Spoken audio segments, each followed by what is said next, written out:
la députée de Saanich-Golphanan. Pour commencer, je voudrais remercier tout particulièrement mon collègue du Bloc qui a fait des démarches pour permettre aux partis non officiels de pouvoir aussi faire des déclarations de façon non partisane. Une journée pour se souvenir de tous ces soldats qui sont morts avec la conviction qu'ils avaient été envoyés au front pour défendre la liberté. Nous devons respect et gratitude envers ces femmes et ces hommes des forces armées qui ont fait l'ultime sacrifice de donner leur vie à cette noble cause. Le 11 novembre est une occasion pour les Canadiens et les Canadiennes de se souvenir. Nous nous souvenons de celles et de ceux qui ont donné leur vie. Nous nous souvenons de la vie brisée de ces soldats qui sont revenus de la guerre blessés dans leur corps et dans leur âme. My father was one of these veterans. Mon père était un de ces anciens combattants. Il a grandi à Langdon.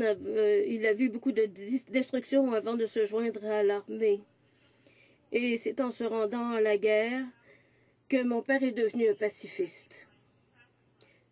Nous reconnaissons le sacrifice de tant de gens qui sont allés dans des conflits armés, dans des missions de maintien de la paix avec altruisme. Et je pense qu'il n'y a pas plus grand altruisme que de consacrer sa vie à une cause plus importante.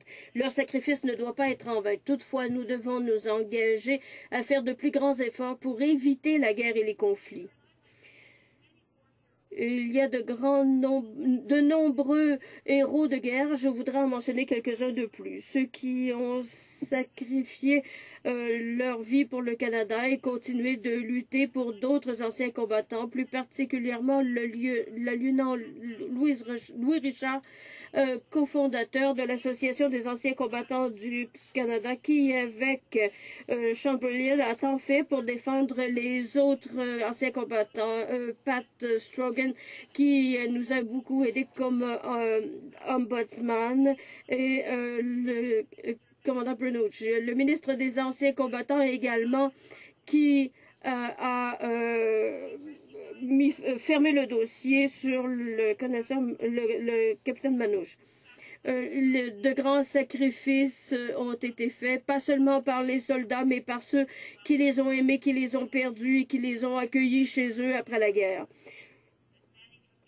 Le 11 novembre, nous nous rappelons qu'ils sont nombreux à avoir donné leur vie pour les libertés que nous chérissons. Nous nous rappelons avec gratitude le 11 novembre. Nous nous souvenons et nous prions pour qu'il n'y ait plus de guerre. Merci.